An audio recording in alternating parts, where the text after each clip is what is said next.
Hello everybody, I'm Vera, and my presentation is on constructing initial data for numerical relativity, which describes black holes.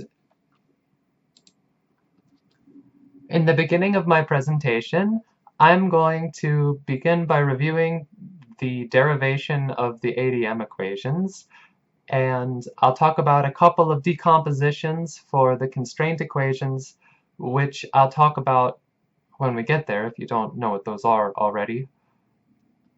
Following that, I will describe black holes for a little while and have a discussion on conformal diagrams because the choice of coordinates that you use turns out to be really important. Finally, I'll spend the rest of my presentation talking about black holes and all the different solutions for not only conformally flat black holes in initial data, but also conformally curved or conformally Kerr black holes.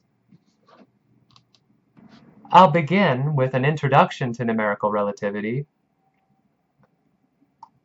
We say that the goal of numerical relativity is to pose Einstein's equations as ordinary differential equations that evolve and constrain space-like slices of the universe in time. We would like to use this to show how the metric evolves and to find the equations of motion for masses in the simulation. In classical dynamics, the initial masses and velocities of the particles in the simulation determined the entire evolution of the simulation. In numerical relativity, the metric and the derivatives of the metric on a given slice of the universe will describe how the next slice is different from the one that we just came from. This is accomplished using the 3+1 decomposition, where we separate space into space-like slices sigma and observe how the curvature changes as time evolves. So we have three coordinates that are contained within the spatial metric gamma AB, and we have a normal vector to that surface, which is our NAs and NBs, as you can see in the figure. And we can define the spatial metric in terms of the total metric and the normal vector. The spatial projection, then, of an arbitrary tensor onto the surface is given by the equation here, and the spatial covariant derivative is that projection of the ordinary covariant derivative of a particular tensor. The normal projection operator, which will be the capital NAB, will describe how something can be projected onto that vector that goes orthogonally to the surface. Now we have the three-dimensional Christoffel connection, which is just the Christoffel symbols in terms of the spatial metric, and the Riemann tensor in terms of those Christoffel symbols, and the Ricci tensor in terms of that Riemann tensor. We can also define the extrinsic curvature, which is related to the Lie derivative of the spatial metric, and which is identical to the negative of the projection of the symmetric part of the covariant derivative of the normal vector.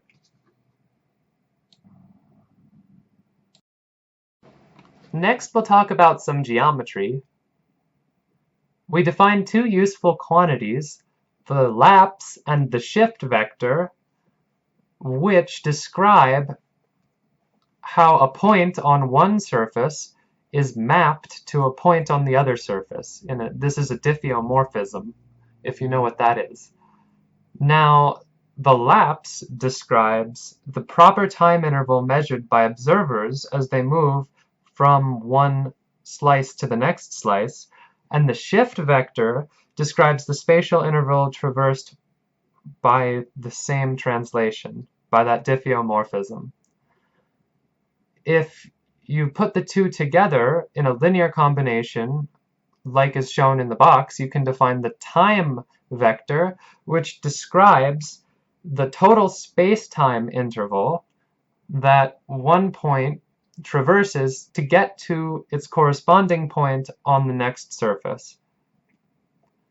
Here we can also redefine the metric in terms of these quantities, which could be useful depending on which problem you're trying to solve.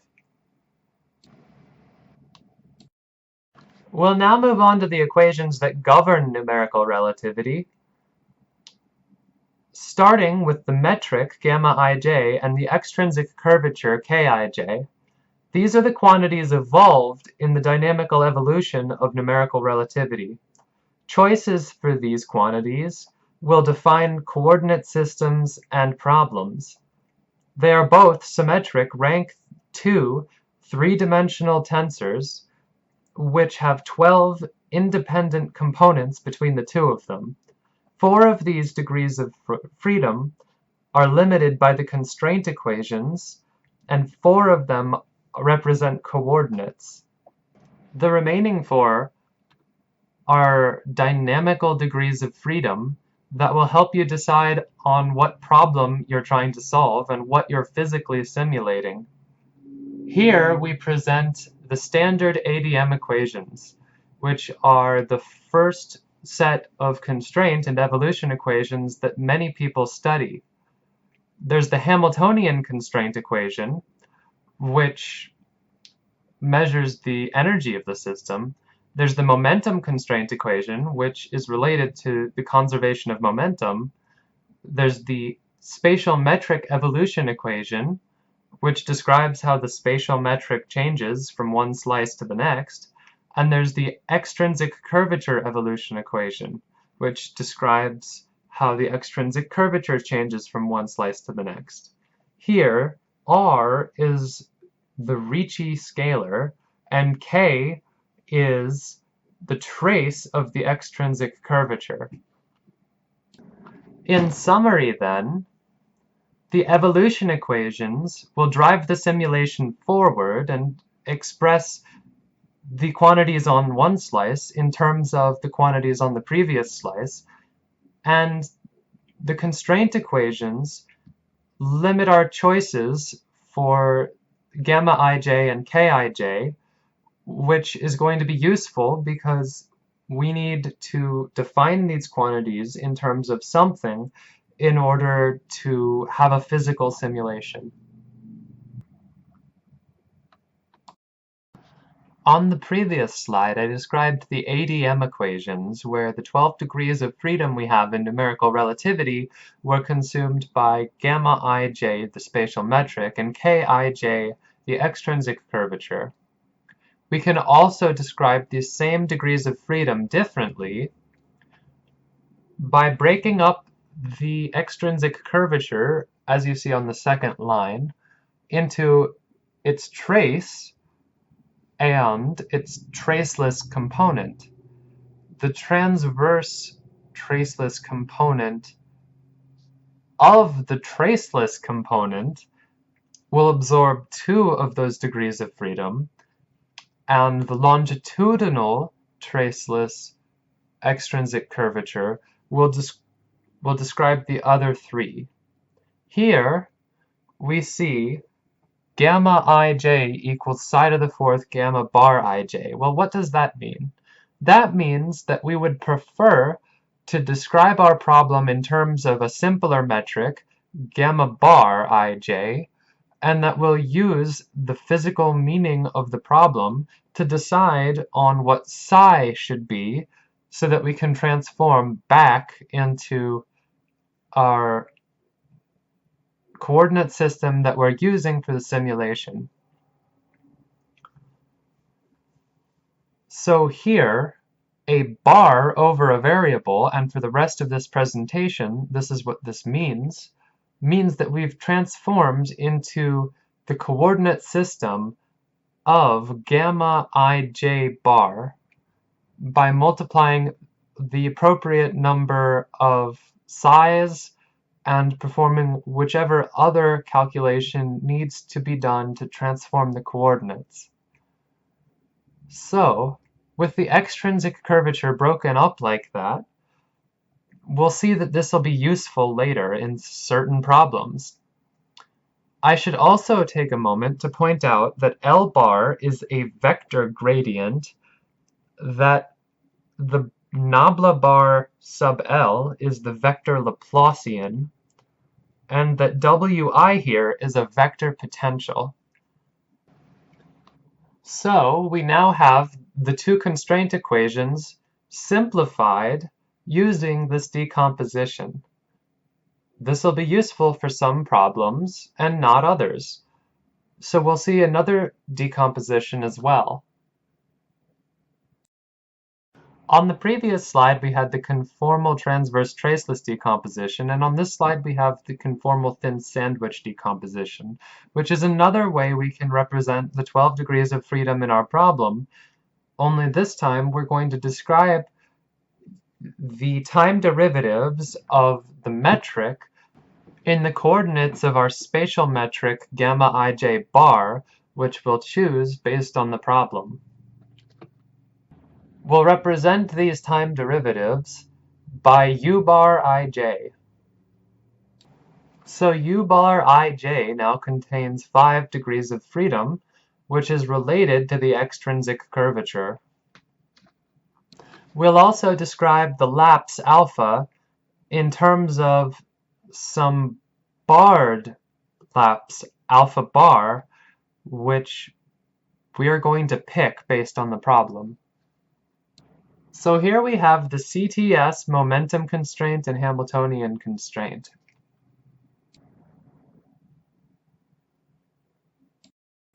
A very similar decomposition, which is almost the same as the conformal thin sandwich decomposition, is the extended conformal thin sandwich decomposition, where instead of choosing the lapse alpha bar, we will leave that as an equation, which will be solved in the process of going through the calculations later,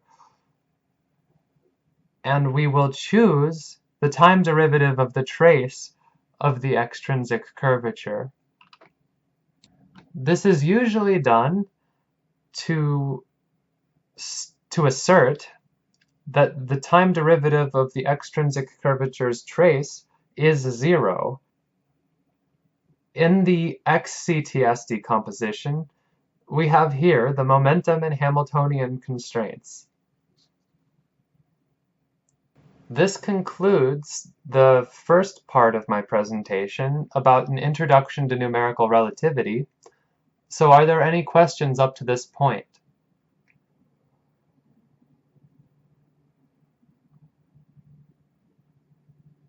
Moving into the second part of my talk, I'm going to discuss black holes and conformal diagrams and coordinate systems for those black holes. In class, we discussed Schwarzschild black holes, which have this metric in Schwarzschild coordinates, which has the result below. We see that light cones, as R approaches the Schwarzschild radius, get thinner and thinner and seem to close up, and we don't actually get to cross the event horizon in the coordinates of an infinitely far away observer. Physically, this means that our observer at infinity will never see anything pass across the event horizon of the black hole. However, t and r are not the only coordinates available to us. It'll be useful to look at different coordinate systems in the future. We will begin our discussion of new coordinate systems by talking about null coordinates. Null surfaces are the surfaces on which light can propagate and that make up light cones. If we take the point of view of a photon aimed towards a black hole and describe our coordinate system using that photon, we'll see that we do actually cross the event horizon in non-infinite coordinate time. So mu and nu will be our null coordinates, and mu prime and nu prime will be coordinates that cross the event horizon in finite time. It's often more convenient to discuss numerical relativity or general relativity in the 3+1 decomposition, which means that we will want to look at Kruskal coordinates, which are linear combinations of mu prime and nu prime, such that R is space-like and T is time-like. It is straightforward to see that a linear coordinate like x, y, or z could be derived the same way that the radial coordinate r is in the Kruskal case, and we'll see that momentarily in the figure. Before moving into a discussion about just the figure, I'll also define mu double prime and nu double prime, which have another interesting property in that the infinite coordinate systems of mu prime and nu prime, or r and t, can go to positive or negative infinity and will never leave the negative pi over 2 to pi over 2 range, in our double coordinates, that is.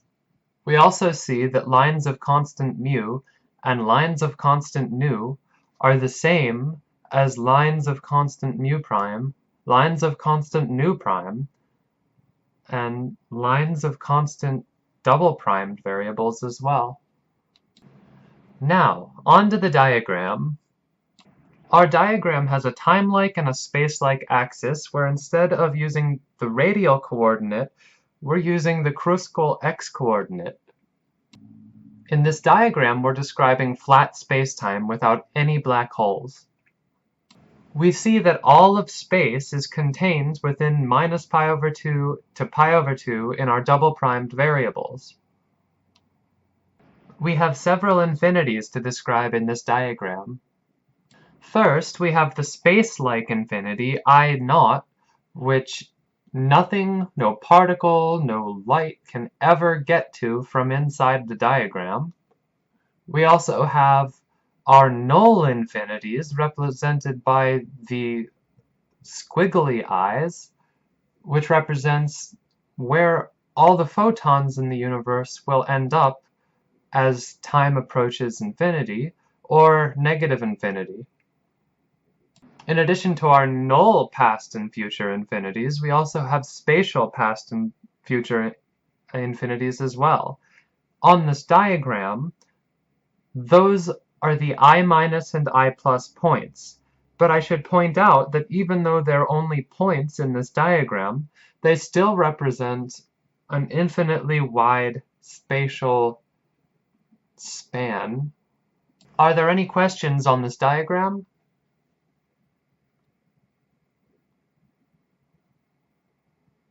Now I'll describe the null coordinates of the maximally extended Schwarzschild black hole, which can cross the event horizon at r equals 2 gm, which is what I was talking about before, even though the figure was of flat spacetime. As we cross the event horizon, r becomes a time-like coordinate instead of a space-like coordinate, but the null coordinates don't care about those. We see that, in fact, the null lines can actually hit r equals 0, the singularity.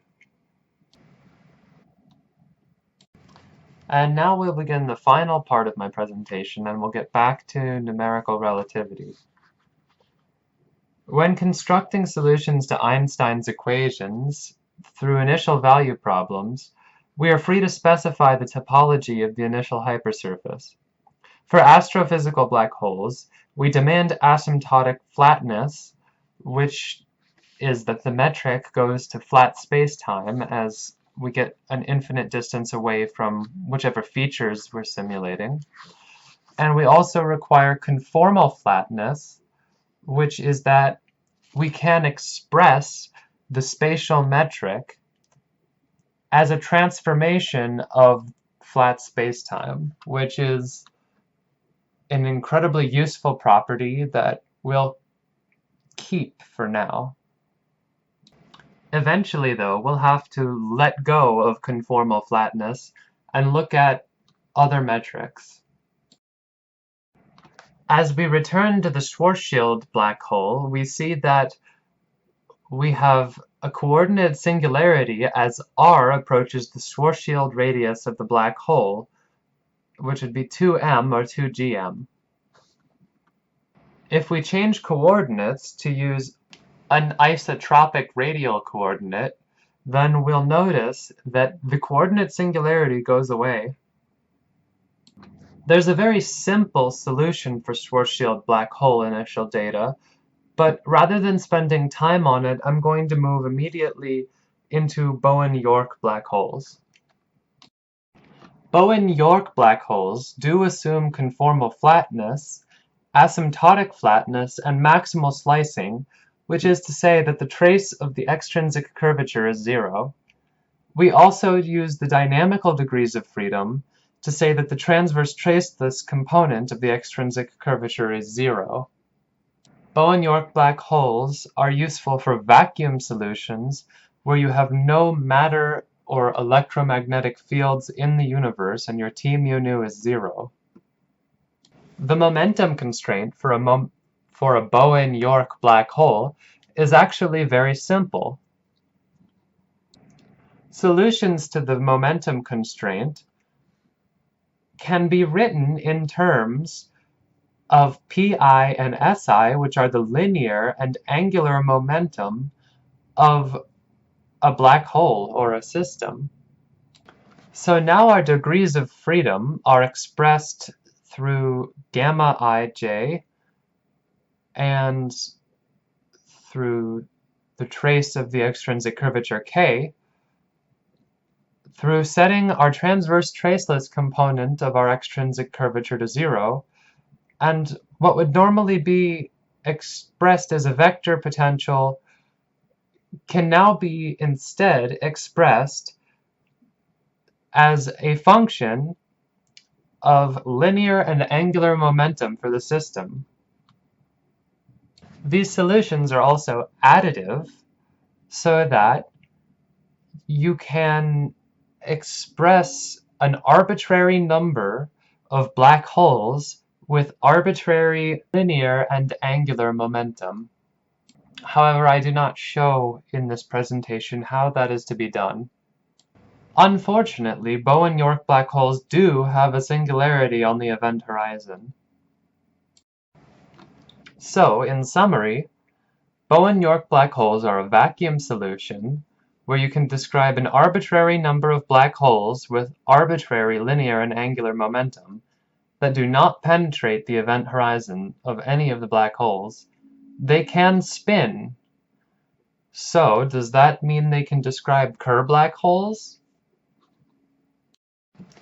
It turns out that no, a spinning Bowen-York black hole will not be a Kerr black hole. It has been shown that it is not possible to find a conformally flat slice of Kerr. So any conformally flat spinning black hole will not be a Kerr black hole. And in fact, we see that we can separate the Bowen-York black hole into a steady state response and a transient response. And the steady state response is the Kerr black hole, but the transient response is gravitational wave emission that will be removed from the system. A lot of people don't trust the steady state solution of the spinning Bowen-York black hole as a Kerr black hole because it's very noisy and it's a contaminated signal. So then, it's been shown that there's no possible conformally flat slice of a Kerr black hole. How then can we create initial data which represents a Kerr black hole in a conformally flat way? Well, we can't. We're going to have to, at this point, let go of conformal flatness. I should also mention that work beyond this is still being explored and is in no way finished. Therefore, I have used several papers provided to me by our instructor in order to continue reading about conformally curved metrics which can describe Kerr black holes.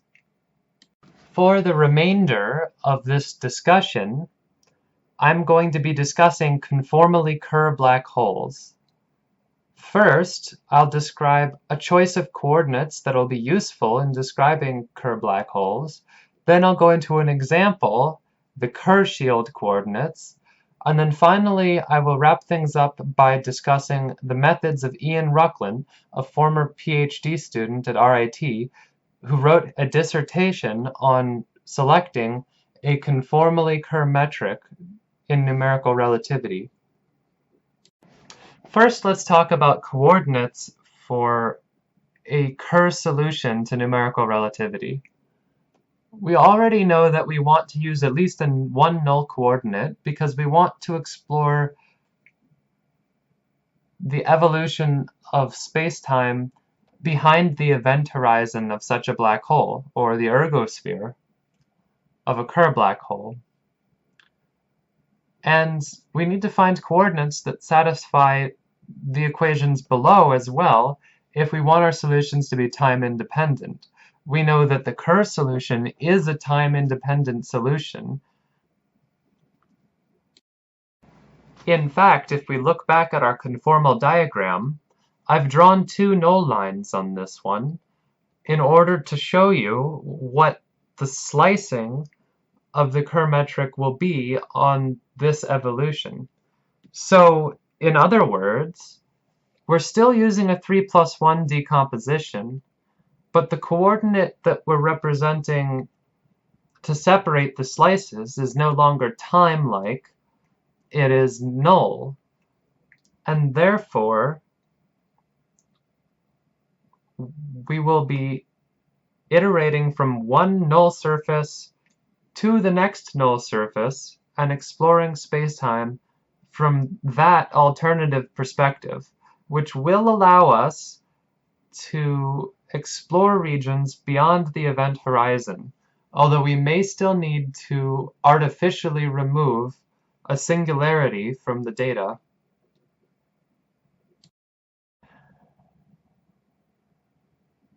The only example of null coordinates for a Kerr black hole that we're going to look at is the Kerr shield black hole, which is a fairly simple choice of coordinates that represents the metric in a way that can be evolved by numerical relativity. We notice that this Kerr shield black hole does describe the spacetime behind the event horizon of a Kerr black hole. And in fact, we also see that the only singularity this black hole has is the actual singularity, which is to say it doesn't have any coordinate singularities. We do need to artificially remove the singularity when we evolve the Kerr shield black hole from one null slice to the next, and this will be done by enforcing some boundary condition in principle. Therefore, the Kerr shield black hole has several advantages and disadvantages. The advantages include that it's a fully conformally Kerr metric that shouldn't have any transient gravitational wave emissions and should be static. It also integrates on null surfaces, which means that we can look behind the event horizon of the black hole. The disadvantages of the Kerr shield black hole are that there are several intermediate steps that would make performing the numerical integration simpler that just haven't been discovered yet. It's a topic of ongoing research. So any attempt to actually use the Kerr-Shield black hole is held back by a lot of computational power. In fact, it might take, according to our instructor, 2 weeks to run the same simulation in Kerr-Shield that another method might have in an hour. Finally, we get to the last topic of this presentation, which is conformally Kerr initial data using the methods of Ian Rucklin from 2017. Ian specifies degrees of freedom on the traceless components of the extrinsic curvature, and otherwise uses an approach similar to the conformal transverse trace. Ian begins by defining the spatial line element as such, and then using several coordinates that are defined intermediately to describe physical properties of the problem, which I'm not going to get into because I don't really understand them and because it's a little bit beyond the scope of this project. Furthermore, Ian defines the shift vector beta in terms of the coordinates of the problem and other parameters, and defines the psi, which describes the black hole and can be approximated as such. In general, one can extend this solution for multiple black holes, and Ian does this. Ian has provided us with a fully conformally Kerr solution, which can be used for binary evolution and mergers. He introduces a lot of approximations that make it much faster numerically than the Kerr-Shield solution or any other solution that we've looked at, and has an order of magnitude less transient gravitational wave emission than the Bowen-York model.